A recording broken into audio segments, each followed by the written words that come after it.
यदि नाम जप करते हुए कर्म किया जाए और उसे प्रभु को समर्पित कर दिया जाए, वही कल्याण कर सकता है, उसी को कर्मयोग कहते हैं।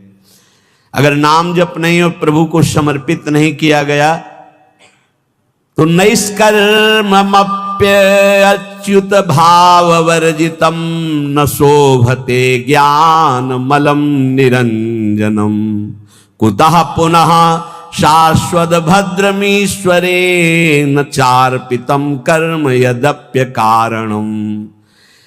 न शोभते ज्ञानमलम निरंजनम। यदि नाम जप नहीं है, भगवत भक्ति नहीं है, तो तुम्हें ज्ञान हो गया है निरंजन का, वो शोभा को प्राप्त नहीं होता है। जितने परम शुद्ध ज्ञानी हैं वो भगवान का भजन करते मिलेंगे, चाहे सनकादि हो, चाहे भगवान शंकर हो, चाहे शुक्राचार्य हो, परमहंस श्री सुखदेव जी या परम ज्ञानी जनक जी महाराज। ये जिनको न पूर्ण ज्ञान है और न पूर्ण ज्ञानी है, ये खंडन मंडन की बातें होती रहती हैं। न शोभते ज्ञानमलम निरंजनम। मायातीत त्रिगुणातीत परब्रह्म का ज्ञान भी वो सुशोभित नहीं होता जिसमें भगवत चर्चा ना सुनी जाए, भगवान का नाम जप न किया जाए। निष्कर्म मप्यच्युत भाववर्जितम। यदि निष्काम कर्म किया जाए, उसमें भगवत भावना नहीं है, नाम जप नहीं, तो वो कर्म भी कल्याण नहीं कर सकता। कुतः पुनः शाश्वत भद्रमीश्वरम। फिर और साधन, ये जो अमंगलकारी हैं संसार के भोगों की, इनसे क्या कल्याण हो जाएगा।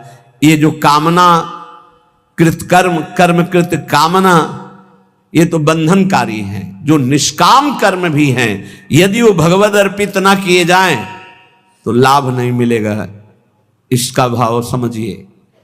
अगर ज्ञान है और भजन नहीं तो ज्ञान किसी काम का नहीं। गोस्वामी जी ने इसी श्लोक को सरल भाषा में लिखा है। जोग कुजोग ज्ञान अज्ञानू, जहां नहीं राम प्रेम परधानु, सो सब धर्म करम जरी जाऊ, जहां न राम पद पंकज भाऊ। वो जोग कुजोग है, वो ज्ञान अज्ञान है जिसमें भगवान के चरणों में प्रेम न हो, उनका नाम जप न हो, उनका गुण कीर्तन न हो। वो कर्म धर्म सवाग लग जाए जो भगवान के चरणों में भाव न प्रकट करे, वो यहां कह रहे हैं। न शोभते ज्ञान मलम निरंजनम। मायातीत विशुद्ध जो त्रिगुणातीत ज्ञान है, यदि भगवान के चरणों में भक्ति नहीं, नाम जप नहीं, भजन नहीं, तो वो ज्ञान किस काम का। वो निष्कर्म कर्म भी किस काम का जो अच्युत भावना विहीन, भगवत भावना विहीन, भगवान को अर्पण नहीं किया गया। फिर वो काम कर्म जो बंधन कारक है, उनकी तो चर्चा ही क्या है। एक बार देवर्षि नारद जी ने देखा भगवान बहुत प्रसन्न हैं, तो भगवान से कहा, क्वा त्वं वससि देवेश मया पृष्ठस्तु पार्थिव, विष्णुरेवं तदा प्राह मद्भक्ति परितोषितः। प्रभु, यदि मेरी भक्ति से प्रसन्न हो तो मैं आपसे एक प्रश्न करता हूं। क्वा तुम वससि देवेश, आप कहां रहते हो। मया पृष्ठस्तु पार्थिव, हे देवेश्वर, यद्यपि मैं अपने संतुष्टता के लिए पूछ रहा हूं, आप वैसे कहां रहते हैं, आप बता दीजिए। भगवान ने कहा, ना हम बसामि वैकुंठे योगी नाम हृदय न वै, मद्भक्ता यत्र गायन्ति तत्र तिष्ठामि नारद, तेषां पूजादिकं गंध पुष्पाद्यैः क्रियते नरैः, तेन प्रीतिं परां यामि न तथा मत् प्रपूजनात्। मत् पुराण कथां श्रुत्वा मद्भक्तानां च गायनं, निन्दन्ति ये नरा मूढ़ास्ते मद्वेष्या भवन्ति। हे नारद, न मैं बैकुंठ में रहता हूं और न योगियों के हृदय में रहता हूं, ये मेरे प्रसिद्ध स्थान बताए गए हैं रहने के। पर मैं यहां नहीं रहता। मैं वहीं रहता हूं जहां मेरा भक्त नाम का कीर्तन करता, मेरी चर्चा करता, मेरे गुणों का गान करता है। यदि मनुष्य गंध पुष्पादि के द्वारा मेरे भक्तों का पूजन करते हैं तो मुझे इतनी प्रसन्नता होती है कि जो एक मेरी पूजा करे तो मैं उतना प्रसन्न नहीं होता जितना मैं अपने भक्त के पूजन से होता हूं। वो मूर्ख जो मेरी चर्चा करने वालों का, मेरे नाम कीर्तन करने वालों की निंदा करते हुए मेरे द्वेष के पात्र हैं, नहीं जानते कि जहां मेरी चर्चा होती है, नाम गुण कीर्तन होता है, वहीं मैं वास करता हूं। मद भक्ता यत्र गायन्ति तत्र तिष्ठामि नारदः। नारद जी ने पूछा, प्रभु किसकी मां धन्य है, किसकी जन्मभूमि धन्य है और किसका कुल धन्य है? मां धन्यवाद की पात्र कौन है? तो कह रहे हैं, समाहितो ब्रह्म परो अप्रमादी शुचिस्तथैकांत रतिर्जितेन्द्रियः समाप्नुयाद योगमिमं महामना विमुक्तिमाप्नोति ततश्च योगतः कुलम पवित्रम जननी कृतार्था वसुंधरा भाग्यवती च तेन विमुक्ति मार्गे सुख सिंधु मग्नम लग्नम परे ब्रह्मणि यस्य चेतः। आहा, जिसके यहां ऐसा पुत्र पैदा हो गया वो मां धन्य हो गई। कैसा? समाहितो ब्रह्म परो अप्रमादी। जो अप्रमादी है, प्रमाद शून्य है, रात दिन भगवत भजन में लगा रहता है, ब्रह्म परो भगवत चिंतन परायण, समाहितो एकाग्रचित, जो एकाग्रचित से रात दिन प्रभु के भजन में लगा रहता है, शुचि पवित्र शरीर से मन से, तथैकांत एकांत चिंतन करने वाला, और जितेंद्रिय जो अपनी इंद्रियों को वश में कर लिया है, समाप्नुयाद योग मिमम महामना, जो मेरे ऐसे योग को प्राप्त हो गया। योग तेसाम सततयुक्ता नाम भजताम प्रीतिपूर्वकम ददामि बुद्धि योगम तम येन माम उपयांति ते। जो निरंतर भजन करता उससे बड़ा कोई योगी नहीं। सबसे बड़ा वो योगी वही जो समाहित चित्त एकाग्र चित्त होकर के निरंतर भगवत चिंतन में रात दिन डूबा रहता है।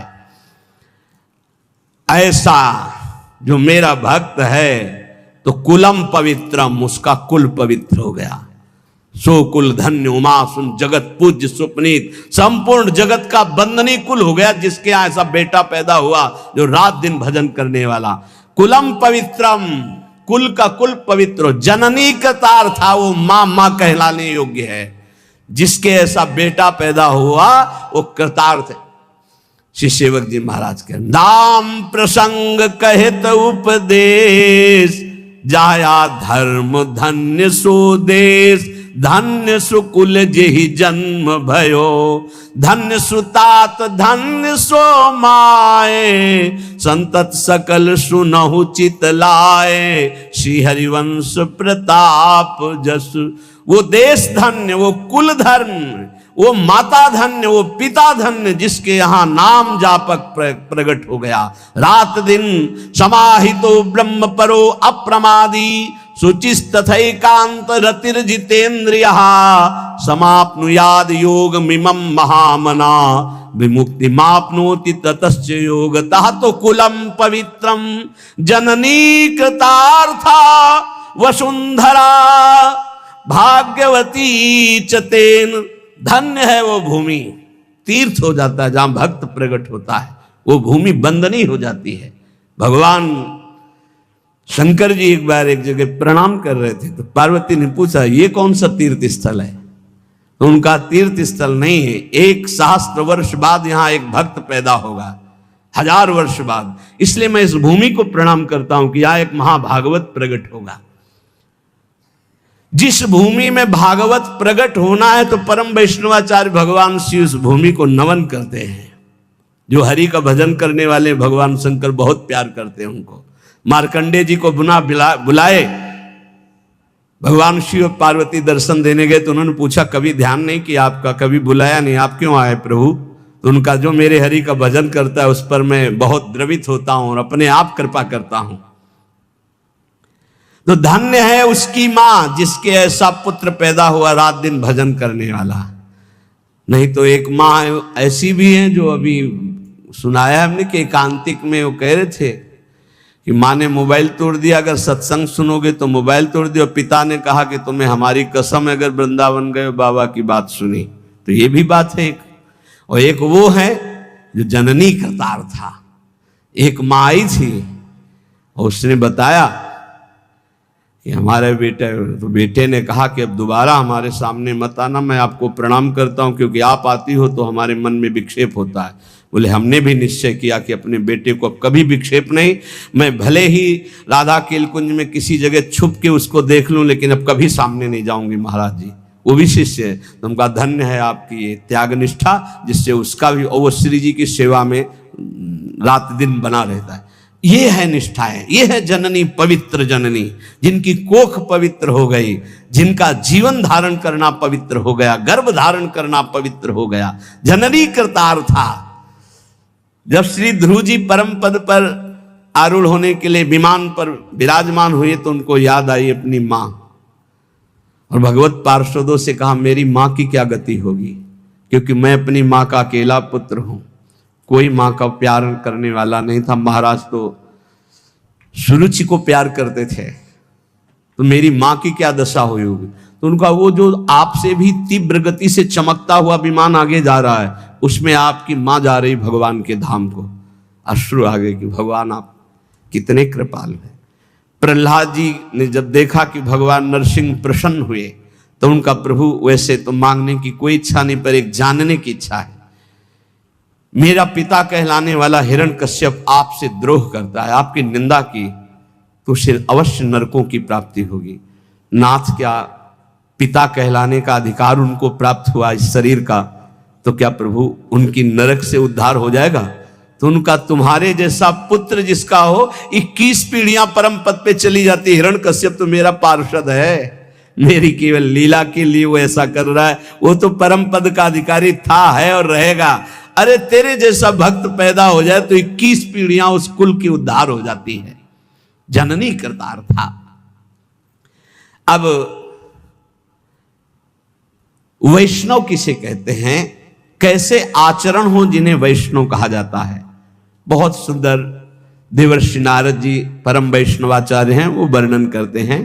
प्रशांत चित्ता सर्वेषां सौम्या काम जितेन्द्रिया कर्मणा मनसा वाचा परद्रोह मनिच्छवः दयार्द मनुषो नित्यं स्ते हिंसा परांगमुखा गुणेषु परकारेषु पक्षपात मुदान्विताः सदाचार वदातश्च परोत्सव निजोत्सवाः पश्यन्तः सर्वभूतस्थं वासुदेव ममत्सराः। प्रशांत चित्ता जो हर समय शांत चित्त रहते हैं, कैसी भी परिस्थिति हो, चाहे दुखद हो चाहे विषम हो, चाहे जैसी परिस्थिति, संतुष्टायेन केन, ये परम गुरु मंत्र है, इसे पकड़ लो। कल हम उपासकों से कह रहे थे शरीर का रोगी होना कोई खास बात नहीं, शरीरम व्याधि मंदिरम है, विचार रोगी ना होने पावे, तुम्हारा दिमाग रोगी ना होने पावे। एक कला है, कला परमार्थ की कला है, युक्ति से मुक्ति। हमारी प्रार्थना मान लीजिए, शरीर आज स्वस्थ है तो आप अपने दिमाग में एक कला पैदा कर लो कि तुम्हारा दिमाग कभी रोगी ना होने पावे। शरीर भोगी है, रोगी है, बड़ा नीच है, लेकिन दिमाग उत्तम विचार है, विवेक उत्तम है, गाड़ी पार हो जाएगी। हे दिमाग रोगी नहीं है तो श्री जी की कृपा से, गुरु जी की कृपा से दहाड़ रहे। दिमाग रोगी हो जाए तो शरीर स्वस्थ होने पर भी डिप्रेशन में पहुंच जाओगे। घोर अस्वस्थ शरीर और दिमाग रोगी नहीं है तो मस्ती ही मस्ती है, दिमाग रोगी न होने पावे। प्रशांत चित्ताः सर्वेषां सौम्याः, सौम्य शांत, संतुष्टा येन केनवा, ये वैष्णव का परम धर्म है। कैसी भी परिस्थिति हो अशांति नहीं आनी चाहिए, और ये तभी होगी जब पाप कर्म नहीं होंगे। अगर पाप कर्म होंगे तो प्रशांत चित्ताः सौम्याः आप नहीं हो सकते, सौम्य नहीं हो सकते, प्रशांत चित्त नहीं हो सकते। आगे लिखा है काम जितेंद्रियाः, वैष्णव काम पर विजय प्राप्त किए होता, क्योंकि हरि का दास होता है। जहां काम तहां राम नहीं, जहां राम नहीं काम। वो काम का गुलाम नहीं होता वैष्णव कभी, वो हरि का गुलाम होता, हरि का दास होता है, इसलिए सारे विकारों पर वो विजय प्राप्त करता है। काम जितेंद्रिय, काम पर विजयी, काम विजयी होता है भगवान का भक्त। प्रशांत चित्त, सबसे सौम्य कोमल बर्ताव, और इंद्रिय विजयी। कर्मणा मनुषा वाचा परद्रोह मनिच्छवः, शरीर से, मन से, वाणी से कभी किसी से दुश्मनी स्थापित नहीं करता वैष्णव। वैष्णव अजात शत्रु होता है। हरिवंश नाम लीन जे अजात शत्रु ते सदा, प्रपंच दंभ आदि दय तहां कछु न पेखे। हरिवंश नाम लीन, जो नाम जप करने वाले हैं, जो आचार्य शरणागत हैं, जो वैष्णव हैं, वो अजात शत्रु हैं। याद रखो, अगर आप किसी से द्रोह रखते हैं, दुश्मनी रखते हैं, तो आप वैष्णव नहीं, भगवान के प्रिय नहीं है। अद्वैष्टा सर्वभूतानां मैत्रः करुण एव च, निर्ममो निरहंकारा सम दुःखः सुखा क्षमी, क्षमावान, सुख दुख में समान भाव रखने वाला, किसी से भी ममता और अहंकार न करने वाला, सबसे मित्रता और करुणा का व्यवहार करने वाला, कभी किसी से द्रोह न करने वाला भक्त मुझे प्राण प्रिय है। मन वचन कर्म से किसी से भी द्रोह ना हो। तुमसे कोई दुश्मनी रखे, तुम्हारे हृदय में उसके प्रति दुश्मनी ना हो, ये वैष्णव का लक्षण है। काम विजयी, प्रशांत चित्त और सौम्य सरल स्वभाव, मन वाणी कर्म के द्वारा किसी को भी दुख न देना, द्रोह न करना। दयार्द मनुष्यो नित्यम, जिसका चित्त भगवत भजन से द्रवीभूत है, सब पर करुणा करने के लिए उतावला रहता है। वैष्णव का हृदय कैसा रहता है? सब पर करुणा करने के। क्या करूं कि इनको सुख पहुंच जाए, क्या दे दूं, कैसे इनको प्रसन्न कर लूं, कैसे इनका हृदय आह्लादित हो जाए, ये वैष्णव का हृदय होता है। दयार्द मनुष्यो नित्यम, क्यों? दया समुद्र भगवान का भजन करते तो उनके हृदय में दया की हिलोरे, करुणा की हिलोरे उठती हैं। स्तेयम हिंसा परांग मुखा, वैष्णव कभी चोरी नहीं कर सकता, वैष्णव कभी किसी की हिंसा नहीं कर सकता। गुणेषु परकारेषु पक्षपात मुदान्विता, वो सदैव भगवत पक्षपाती होता है वैष्णव। जो भगवान का नाम, भगवान का गुणगान करते, उन्हीं से हमारा संबंध रहता है। और जो भगवत विमुख हैं, जो भगवान की निंदा करते हैं, तो जाके प्रिय ना राम वैदेही, तजिए ताहि कोटि बैरी सम, कोटि बैरी सम, तजिए ताहि कोटि बैरी सम, यद्यपि परम स्नेही, जाके प्रिय न राम वैदेही। बोले पक्षपात मुदान्विता, भक्त का हृदय पक्षपाती होता है। श्री आचार्य चरण वल्लभाचार्य जी के एक बड़े पदाधिकारी शिष्य थे, तो एक गरीब शिष्य कर नहीं चुका पाया था, तो उसको बंदी बना करके जेल में डाल दिया, और फिर बड़ी भेंट लेकर के आचार्य चरणों में आए। पूज्य श्री वल्लभाचार्य जी ने कहा, तुम जानते हो जिसको जेल में डाला है वो कौन है? तो उनका हाँ भगवान। कौन है? तो नाम पता बताया। नहीं, कौन है? तो उनका दिमाग पहुंचा, उनका भगवान हमारा गुरु भाई है। हाँ, तो तुम्हारे भाई का अगर ऋण होता, कर ना चुका पाता, तो तुम जेल में डालते या कर चुकाते? उनका कर चुकाते। तो गुरु भाई के प्रति तुम्हारा बर्ताव क्या रहा? उसे जेल में डाल दिया, उठाओ भेंट अपनी, आज से जाओ मैं तुम्हारा त्याग करता हूं। चरणों में गिर गए, प्रभु क्षमा करो, मैं तुम नष्ट हो जाऊंगा यदि आप त्याग कर दे, मेरा जीवन आप हो, मेरे से त्रुटि हो गई। तो बोले कर भरो जाकर और उसे मुक्त करो। वो गरीब है तो भाई की तरह बर्ताव करो। कह रहे पक्षपात मुदान्विता, वैष्णव पक्षपाती होना चाहिए। जो हरिवंश को नाम सुनावे, तन मन प्राण तासु बलिहारी। जो हरिवंश उपासक सेवे, सदा सेवता के चरण विचारी। सेवक जी महाराज कह रहे जो हरिवंश बोले तो तन मन प्राण न्योछावर कर दूं। गोस्वामी तुलसीदास जी कह रहे तुलसी जाके मुख से धोखे निकसत राम, ताके पक्की पक्तली मोरे तनु की चाम। ये वैष्णव धर्म है। राम कृष्ण हरि कोई बोले उसके चरणों में झुकना आना चाहिए। अगर ऐसा नहीं तो आप वैष्णव नहीं हैं, आप भगवान के निज जन नहीं हैं। पक्षपात मुदान्विता, किसी वैष्णव को कष्ट है तो ऐसा समझो जैसे अपने ऊपर कष्ट है, अपने सगे भाई पर कष्ट है। सदाचार वदाताश्च परोत्सव निजोत्सवा, सदैव सदाचार परायण। सदाचार सद महापुरुष जिन आचरणों को किए हैं उन्हें सदाचार कहते हैं। जिनको मना किया जाता है ऐसे आचरण न करो, ये न खाओ न ये पियो, ऐसे मत बोलो, ऐसे मत चलो, ऐसा मत करो, वो असद आचरण है। जिन्हें सद आचरण करने वाले महापुरुषों ने प्रमाणित किया वही सद आचरण करने चाहिए। वैष्णव कैसा होता है? बोले सदाचार वदातश्च, उसकी वाणी में, उसके जीवन में, उसके चरित्र में सद आचरण होंगे। और परोत्सव निजोत्सवाह, वो जब कोई उत्सव मना रहा है, आनंदित है, सुखी है, तो इस बात को देखकर वो सुखी हो, जलन नहीं होगी कि अरे इसका बड़ा यश हो रहा है, इसकी बड़ी कीर्ति हो रही। ये वैष्णव में नहीं होता। वो भले कंठी तिलक बांधे, यदि ईर्ष्या करता है तो वो वैष्णव नहीं है।